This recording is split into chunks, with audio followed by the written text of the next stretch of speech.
बापू कहंदा पढ़ लिख जाएंगे वे साडा ही ते माने,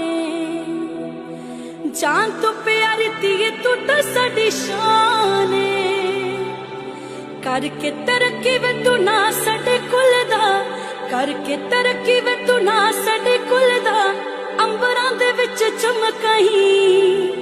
जी सदके तू पावे कर लै पढ़ाइयां, मेरी पग नू दाग ना लाई। बापू कहंदा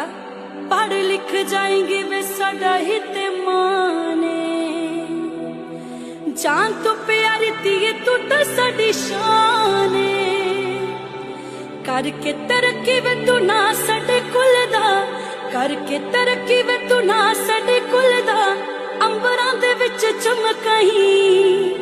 जी सदके तू पावे कर लै पढ़ाइयां, मेरी पग नू दाग ना